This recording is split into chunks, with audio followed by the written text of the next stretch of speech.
Thanks for coming, everybody. Can you hear me without the... Yeah, okay.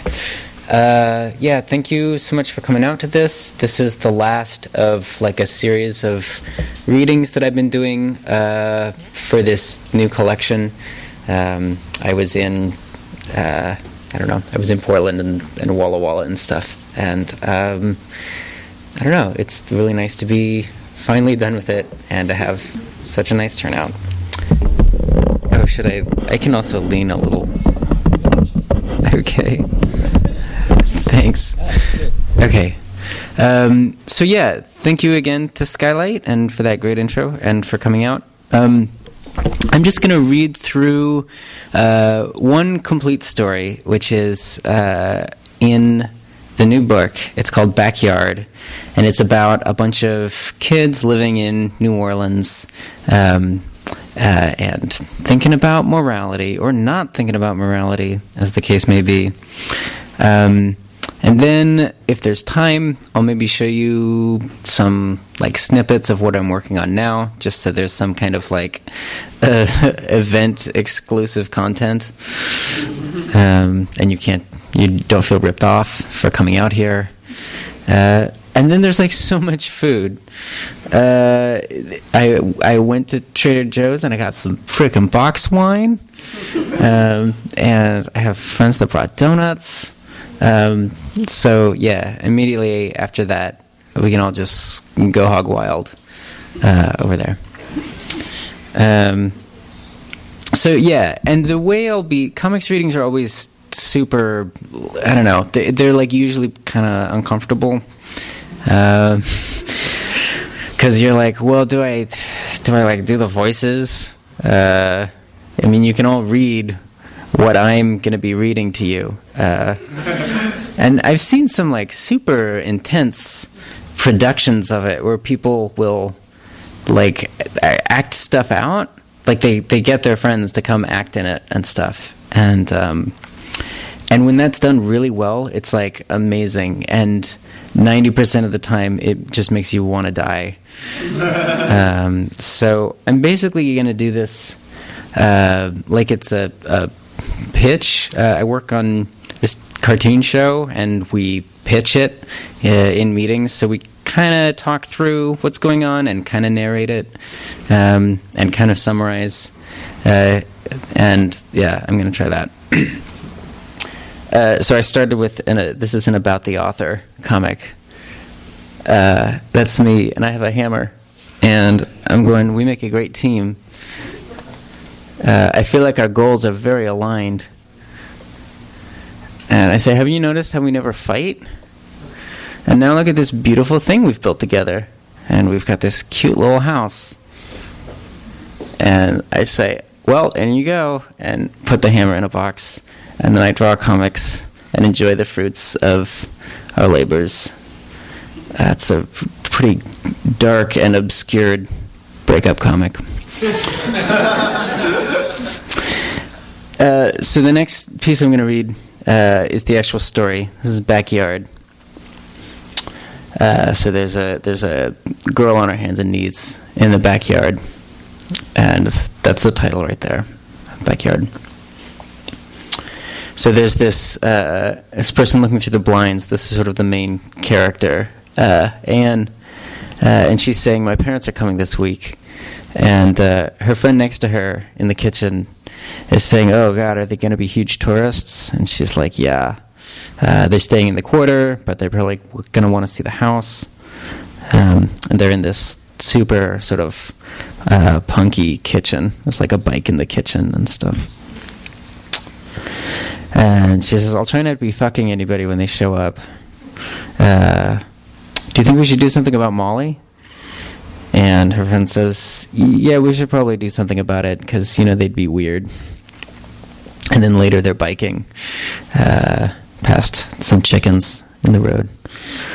And she's like, "That fuck, he hasn't even been to the last 2 potlucks." And Anne says, "No, I know he sucks. I can't believe he would talk shit about me. I'm a way better radical." It's a real thing someone said. I lived in New Orleans for a little bit. That's like the most sort of like eye-rolly moment in this story, but it's the most true, you guys. And they're carrying their bikes up into the house. And she says, "Did you get Molly's food?" And then they're in the backyard and they're feeding Molly.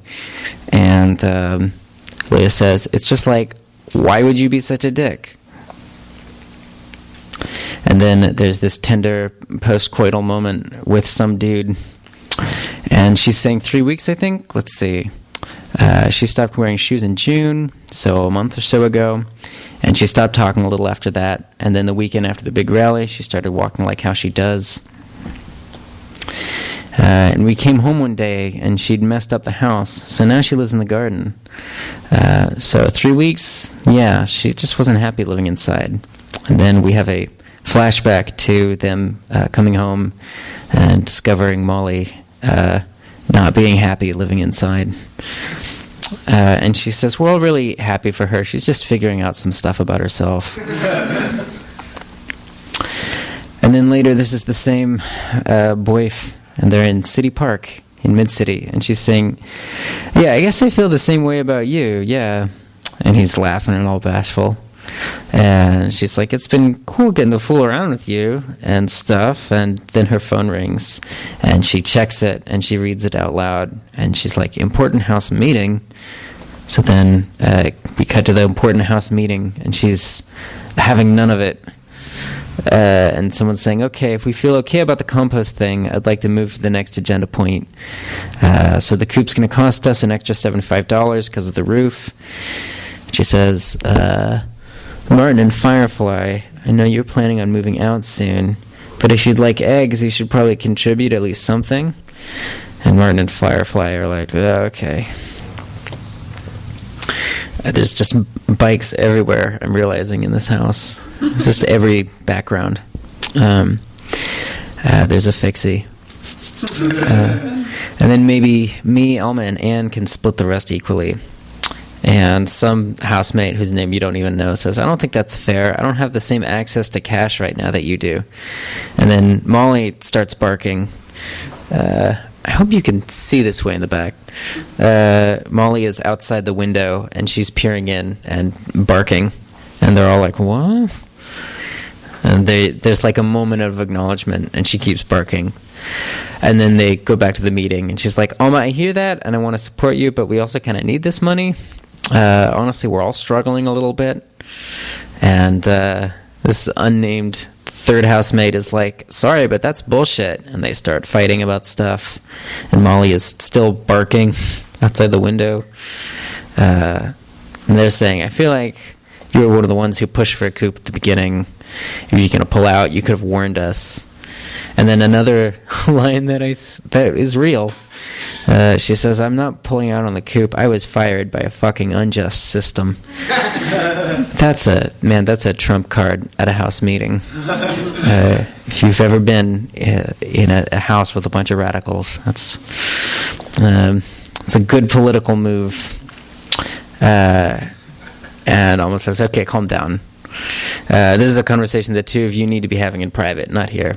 And then somebody finally says, "Jesus, does Molly need something? She's been barking this whole time." And then they're biking along on the Bayou St. John. And this unnamed boyf is like, "There was no reason? Nothing happened before?" And Anne says, "No, she just started one day. It's really not a big deal. Are you coming in?" And he says, "I think when you look at her, you're seeing something I'm not." And then her parents show up, these parents that were foreshadowed in that first scene, you'll remember. And they've got cameras and like little beanie sun hats on. And she's showing them around, and she's like, "And this is the garden. We've got bok choy, herbs. I think Alma's going to try growing yams. And that's the coop." And her mom is like, "Have you named your chickens?"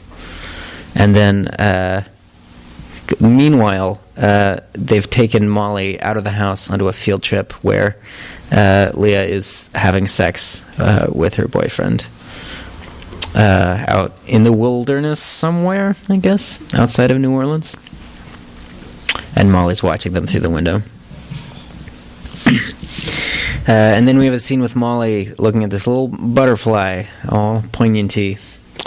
And Anne comes up to her and she's like, Molly, I'm going to the store.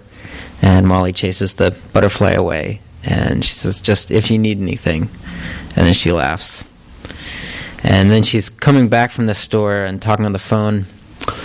And there's like one of these crazy Louisiana rainstorms going on. Just like instant flooding. You think like the city's like going to have another huge apocalypse. And then like suddenly it stops and it's over and everything's fine. The cars are just like halfway underwater. That happens a lot there. So she hangs up, and as she's approaching the house, and she looks down this alley, and she sees this dead chicken down in the ground. And she walks over to it and continues down this alley into the backyard. And it's a little hard to tell in this screen size, but it's just full of dead chickens, the whole yard. And she kneels down and looks behind her, and Molly is right there looking peeved. And then there's this little interlude. In the original version of the comic, this was the end. It ended with that little scene. So what follows, I did another half of it that's in the new collection. And I guess I'm going to take questions after this, and maybe I'll talk a little bit about my motivations for doing that, or somebody can ask that, or don't, it's not meant to be leading. Okay, so there's this interlude, and then these same characters are hunched over in the living room, and she's putting on this bandage on her arm, and her friend Leah is like, shit, we just named them. And then later they're walking into Fairgrinds, a nice, janky little coffee place in Mid-City. And she's saying, you know how hard I worked on that piece. I don't know, that blog is so important, but she needs to treat her writers better. But otherwise, this has actually been a great month for me. And her friend is like, that's good. And then she says, hey, you see them starting some sort of heavy conversation. Then later she's fighting with her boyfriend. She's like, we are working on it. There's a meeting tomorrow. And her boyfriend says, yeah, I mean, you know her better than I do. Have you thought about medical help? And she says, Molly hates doctors. She's angrily chopping vegetables. And he says, I assume that none of your housemates like doctors either? And she's like, what, man? And he says, I'm just asking a question, and if I overstepped a boundary, I apologize. And he's got this real cocky body language going on. It's just like, it's so gross. So then there's another house meeting, and they're having coffee and pouring it over Molly. And she says, okay, so everyone saw my email? They're like, yeah, I didn't totally get what you were proposing, though. She says, well, I'm not really proposing anything right now. I just feel like this situation with the backyard is unsustainable. And hopefully I'm not alone there. And they're like, no, I mean, I think we're all freaked out about the chickens, but are you saying Molly should move back into her old room? And Leah says, yeah, that gets tricky because we already promised the room to Bryn in September. And Anna says, I didn't know that was for sure. And somebody, I forget all these people's names, is like, I mean, at this point, we need the rent with Martin and Firefly gone, and if we're getting new chicks. And Leah says, it would be nice if we could hear from Molly. And Molly doesn't say anything. And then later, this is the same couple. They're hanging out on the Bayou St. John again with some wine and some sort of boxed dinner. And she's like, it went well. We made some plans. And he's like, that's good. We might take shifts sleeping in the backyard to keep her company. And he says, oh, yeah? And where are you sleeping tonight? And he puts his wine down. And she's like, in your butt. And then they make out. And as they make out, you can see she has human bite marks on her arm. No one beat Riven without a strategy guide. And then she comes in on a swing and nails the landing. She says, some JRPGs, you needed the guide to even play. That's a crucial scene. So this is Martin and Firefly or whoever back at the house, and you see him hear a noise, and then they get a text as they're crossing the bridge, and they say there's cops in the house, and then there are some cops standing outside the door, and they're like, is that a bruise on your cheek? Where'd you get that? And Martin is saying, oh, almost talking to them, I'm gonna go see what's up. And they're like, oh shit, be careful. So Alma's talking with the cops and saying there's no bruise, and they're trying to get inside. Martin comes out and he's like, hi, can we help you with something? And the cops are real scary. They're like, is this your boyfriend? And they say no, and they keep trying to get inside. And Martin's like, we can't let you in without a warrant. And they say, would you rather be dragged out here? And then Alma steps in again and says, we can't let you in if you're not being arrested and you don't have a warrant. And then some period of time later, they're biking back up to the house, and they're like, I don't see a car. These are the two housemates who were out at the time. And Leah walks in. She's like, are you coming in? And Anne says, I want to check something. And then it splits up, and she walks into the backyard, and Leah goes in to talk to her housemates, who are still freaked out. And she says, oh my God, did they leave? And they say, they're gone now, but they went in the backyard. And Leah's like, they went in the backyard. And then we cut to the backyard, where Anne is looking around for Molly, doesn't see her. And she looks back at the house and looks underneath it, and crawls inside, and there's Molly way at the back of this foundation. This the way these shotgun houses are built in New Orleans. They're these super, super long things up on stilts for the floods. And she says, are you okay? And Molly doesn't say anything. And she starts crawling towards her, saying, it's okay, they're gone. And Molly keeps backing into this corner. And then she starts barking. And Anne suddenly is like, oh, you're so scared. You shouldn't be out here. And she's like, we fucked up. I'm sorry, Molly.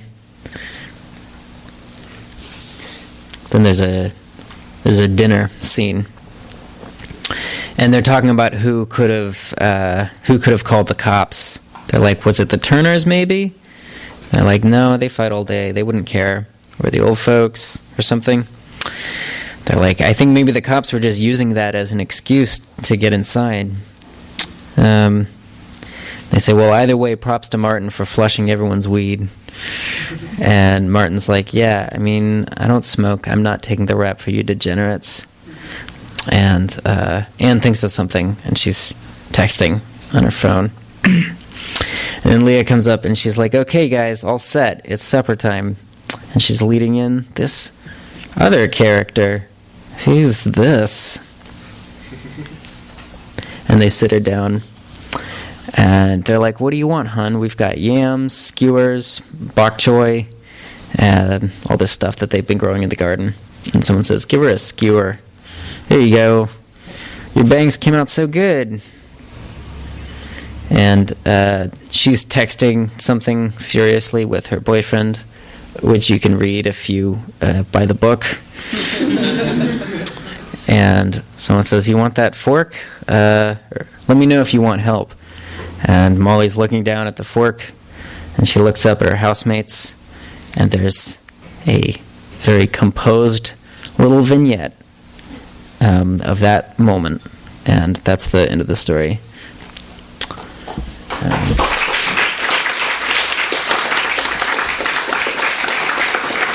see. Do you know what time? What time do we have? Anybody with a watch? It's 8. Okay. I feel like that's probably enough. I can maybe take some questions now.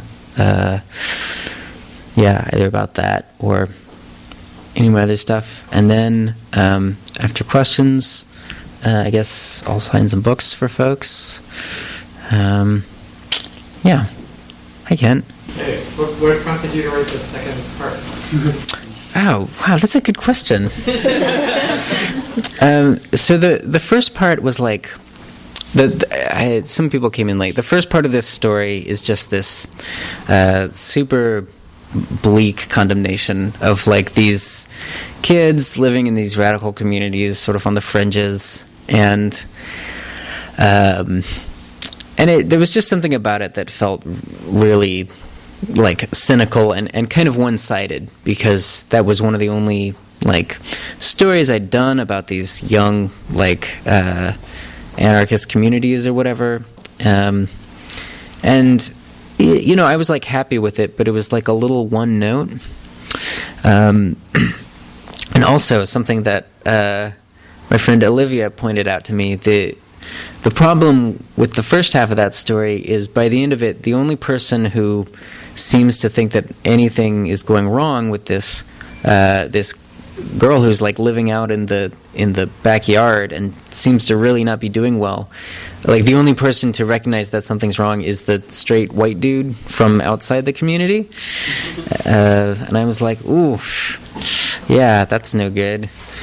That's not how I want to portray that.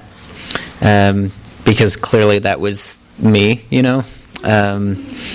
I like had dated this person in New Orleans and gone and lived with her in the summers, and had a nice time. It was great, but also I saw some shit. So the second half of the story hopefully sets up that dynamic is a little more complicated.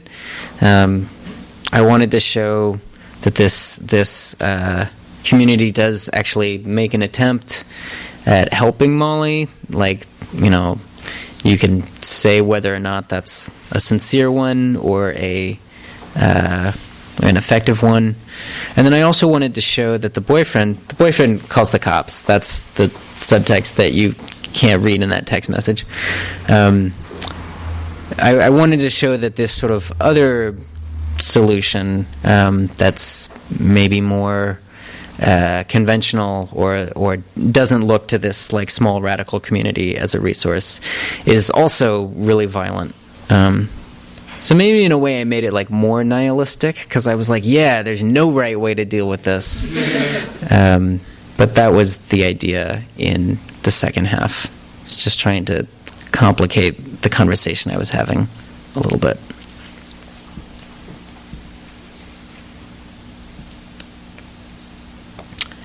How long did it take you to beat Riven?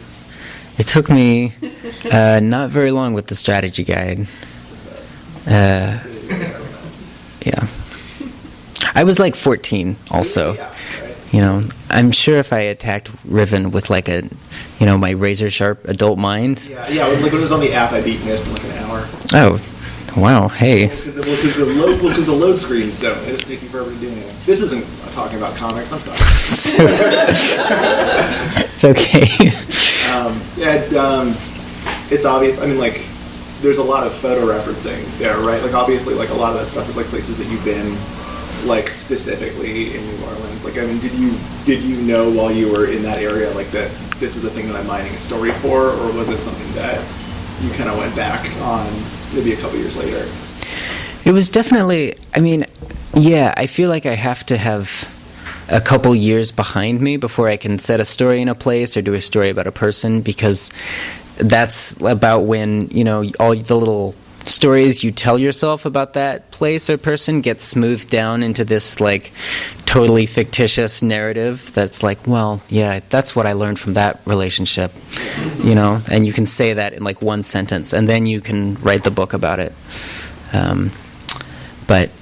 I did use a lot of photo reference, and a lot of also just life reference. Like I kept a sketchbook while I was in New Orleans, and I was going through a lot of that when I was doing the story set there. Oh, cool, great. Yeah, So- it's really natural. Oh, thanks. There's these kind of double layers of fiction there, I guess, and romanticization. Yeah.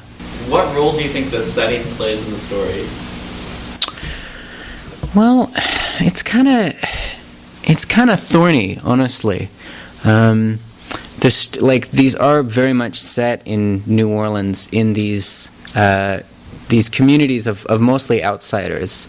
The other story in this collection is also set in New Orleans, and these were very much like post-Katrina communities of a lot of white people and a lot of people from the north coming from out of town to rebuild or to help out, or to start that like gentrification wave again. So I guess both of the stories are about rebuilding something, or about rebuilding some sort of community, or rebuilding some sort of family.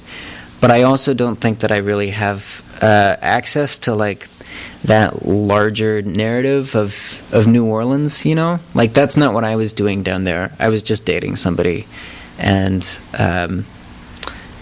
so while I think that maybe that's in the background of these stories, is that New Orleans is this kind of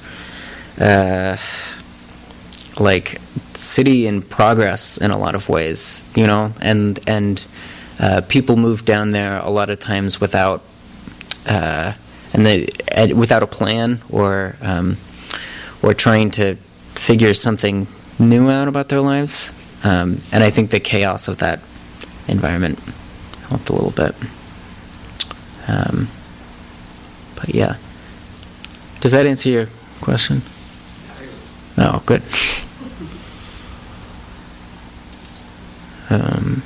I can also show you what I'm working on next. It's a little less of a downer. I'll scroll here. You know what? I'll scroll to it really quickly. Through this other downer story that's like a big depression metaphor, blah, blah, blah. It's families and stuff. Yeah, there's a big hole. The hole means depression. There. I saved you a read. So what I'm working on now is this comic about these two video game developers. And it all takes place in like... this isn't supposed to be that pixelated. It's supposed to be a little pixelated. But it's okay. It retains the mystery.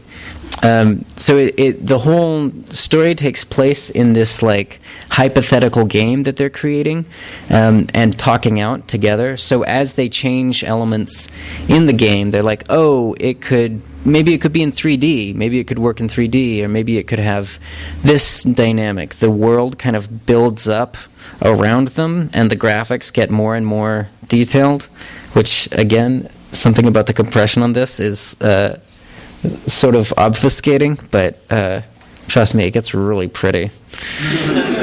And then in the midst of this game that they've created, their relationship starts to fall apart. And the mechanic of the game, which is about defending your boyfriend from these giant monsters that are attacking this kind of castle that is also Los Angeles. It's like a big medieval castle, but there's like Chevy's signs everywhere and freeways and stuff. And the internal logic of this game world starts to kind of implode along with the relationship, and the main character becomes one of the monsters, and it's a metaphor for depression. It's not actually; it's a metaphor for other stuff. Yeah. Anyway, so that's what I'm working on now. That's the next big project, and I don't have a title for it yet.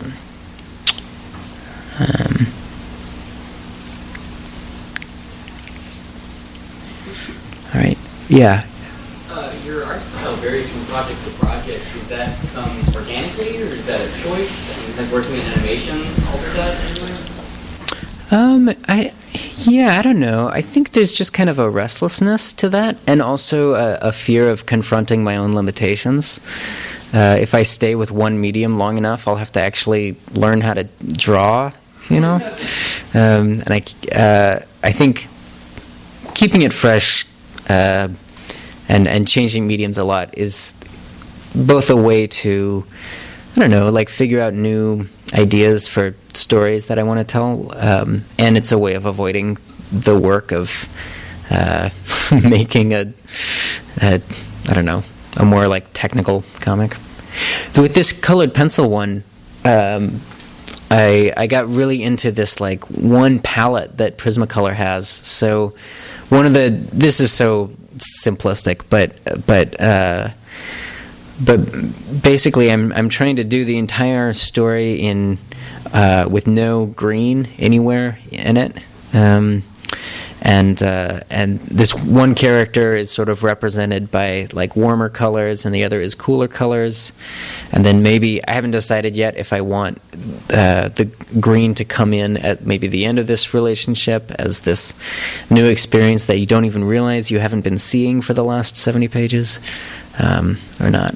But I don't know. That's like such sort of like super basic storytelling with color stuff, but it's a new medium for me. So that's one way that the media affects the story I'm trying to tell with it.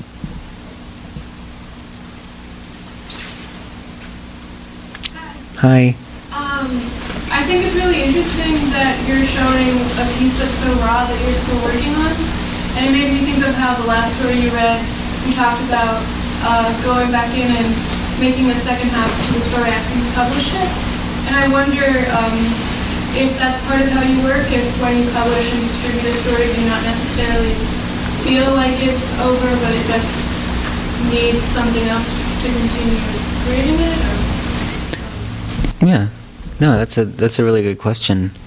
I feel like both these stories are in some way really personal for me. And so it felt important to me with the first one to revise it because I have different thoughts about the experience that it was depicting. And I kind of have this I think a lot of cartoonists have a lot of insecurity about literature and feeling like we're always going to be a step behind prose's achievements. And I feel like one of the ways to narrow that gap, not that comics is a lower medium or whatever, but comics just don't get revised enough, Most fiction, traditional fiction, goes through so many iterations of revisions and editing, and you show it to people and get feedback and attack it again. And comics, you can't do that as much because it's so drawn. But I do think that's something I'm trying to incorporate into my practice or whatever. Is revision.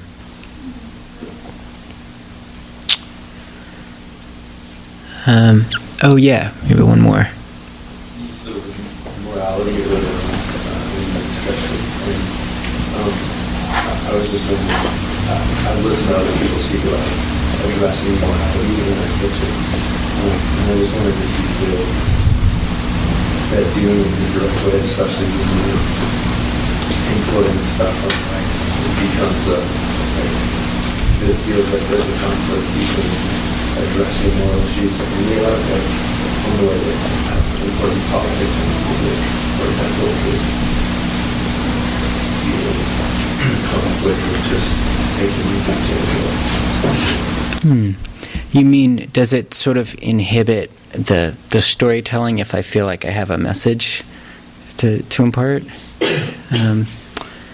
Yeah, definitely, to some degree. And honestly, I think one of the I think one of the weaknesses of that story that I just read is that none of the characters feel super real to me.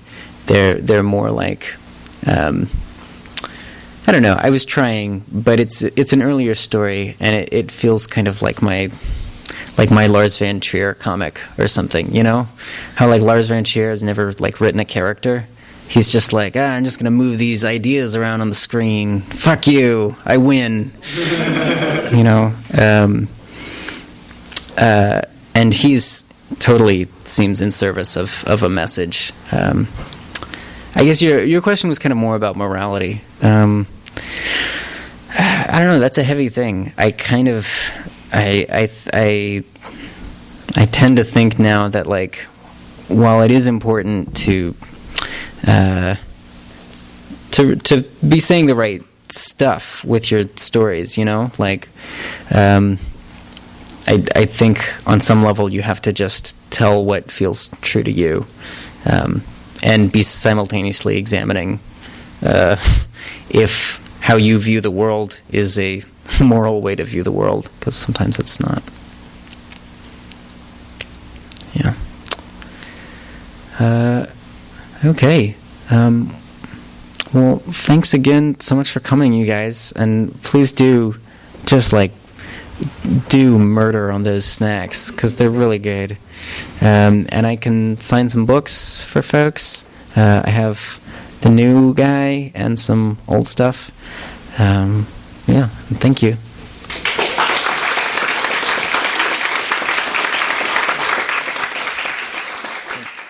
You've been listening to the Skylight Books Author Reading Series. Don't forget that you can listen to this and all of our other great podcasts at skylightbooks.com. Thanks again for stopping by, and we hope to see you soon.